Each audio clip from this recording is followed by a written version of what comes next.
So today we're going to talk about difference of squares and factoring when there's a GCF. Okay, so difference of squares is kind of like a shortcut for when you're in a specific situation. So it's called difference of squares because it's a difference. That means we're subtracting two squares. So we have something being squared minus something being squared.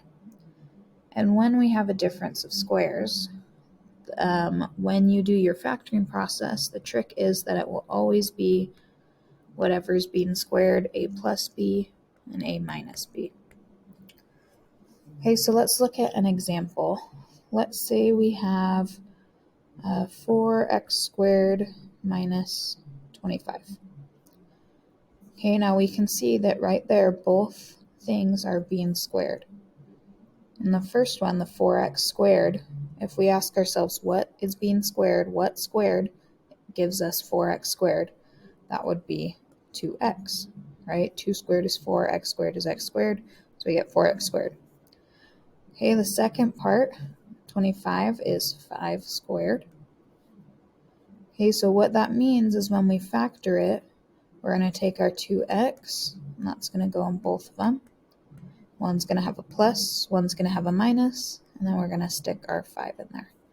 And that's our answer. So it's kind of a shortcut for when you're in this situation where you have two squares. It does have to be a difference. That means it does have to be subtraction. Okay, if we had 4x squared plus 25, we couldn't do it. It wouldn't work. Okay, so let's come over here and look at another example. Factor the polynomials, so m squared minus 81. So we're going to ask ourselves what is being squared on each of these. So for m squared, that's just n. Okay, and 81 is 9 squared. So that means we're going to get m plus 9 and m minus 9. And that's our answer.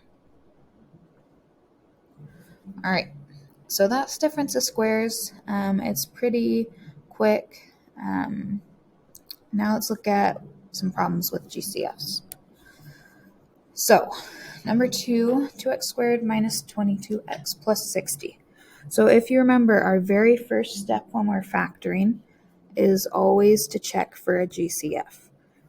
Okay, now so far we haven't really done any problems that have a GCF, but from now on, that's always going to be your first step because it basically makes it easier, right? It makes the numbers smaller when you pull the GCF out.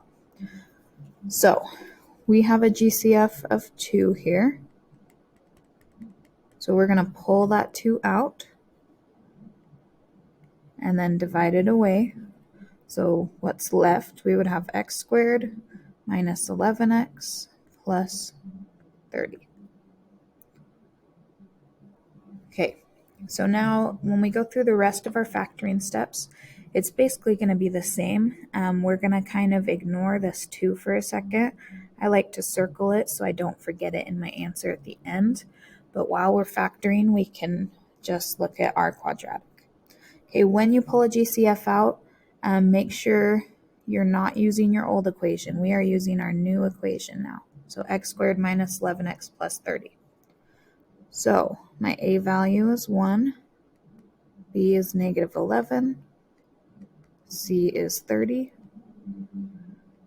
Okay, a times c, 1 times 30 is just 30.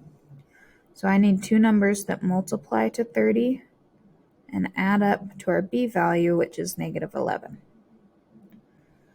Okay, and again, if you need to spend some time on this, start with 1, 2, 3, go through until you find something that works.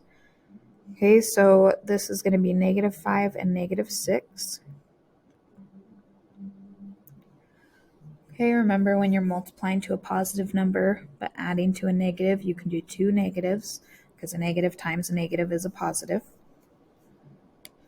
All right, so now let's rewrite our expression. So we have x squared and 30 stay the same.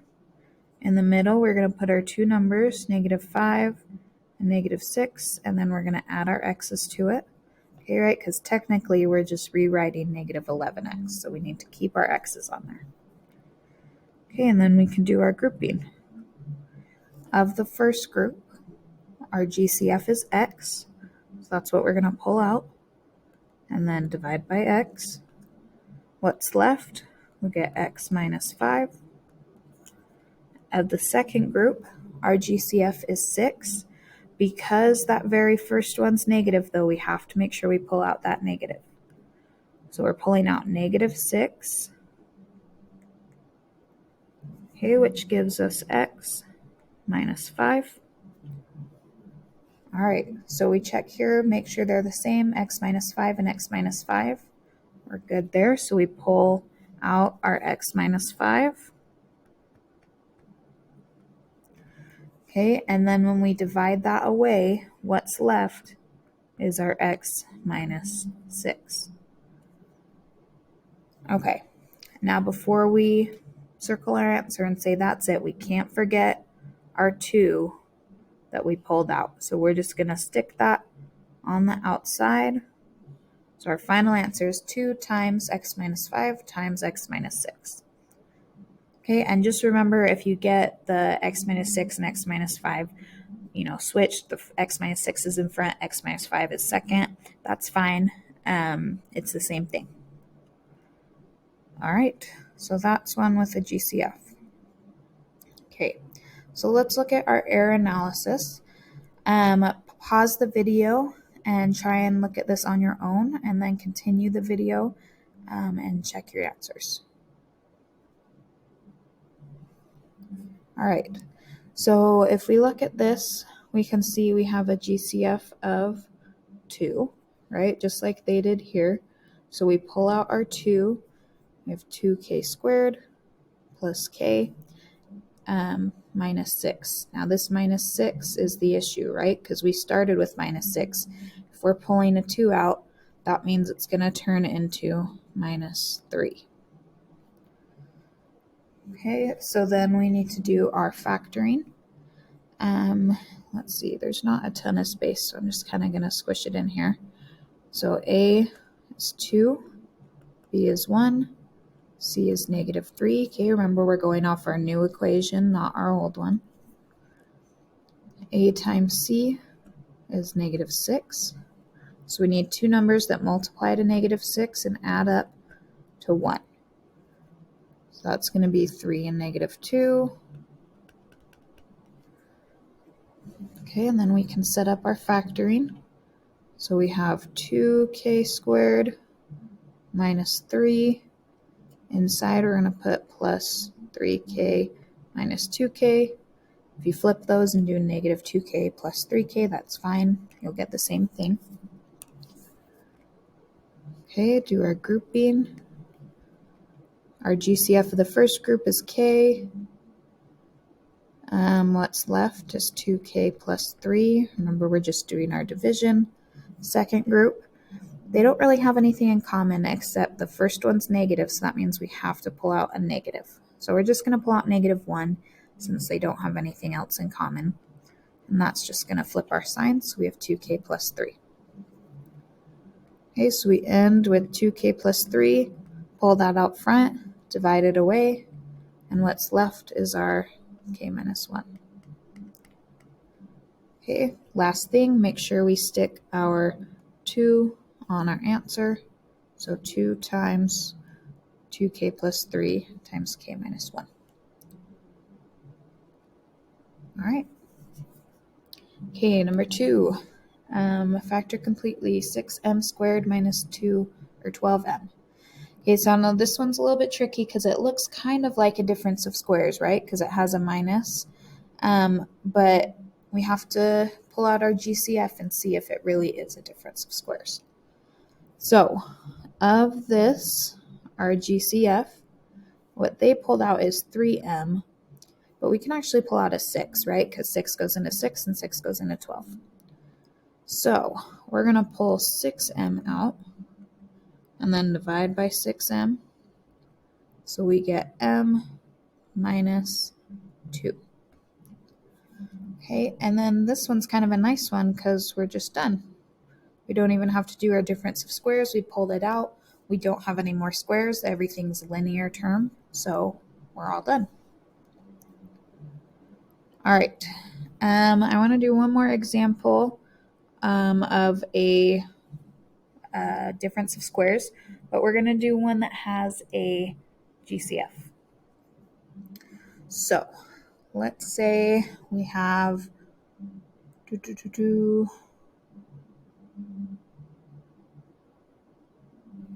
let's do 45 x squared and then minus 80. All right, so looking at those, I want you to pause your video, try and solve this, pull your GCF out, and then you should be able to do your difference of squares. Okay, so hopefully you found that your GCF is 5. So we're going to pull 5 out front. What's left is going to be 9x squared minus 16. Okay, just divide each of those by 5. Okay, now we can see that we have 2 squares here, right? So we've got what's being squared for the first part. That would be 3x. Right, that'll get us 9x squared. Second part, 16, is 4 squared.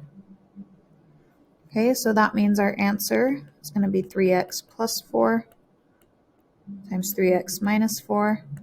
And then don't forget your 5 out front. All right, so that's basically our lesson today. It's mostly the same stuff. We just have a GCF and then we learn that trick.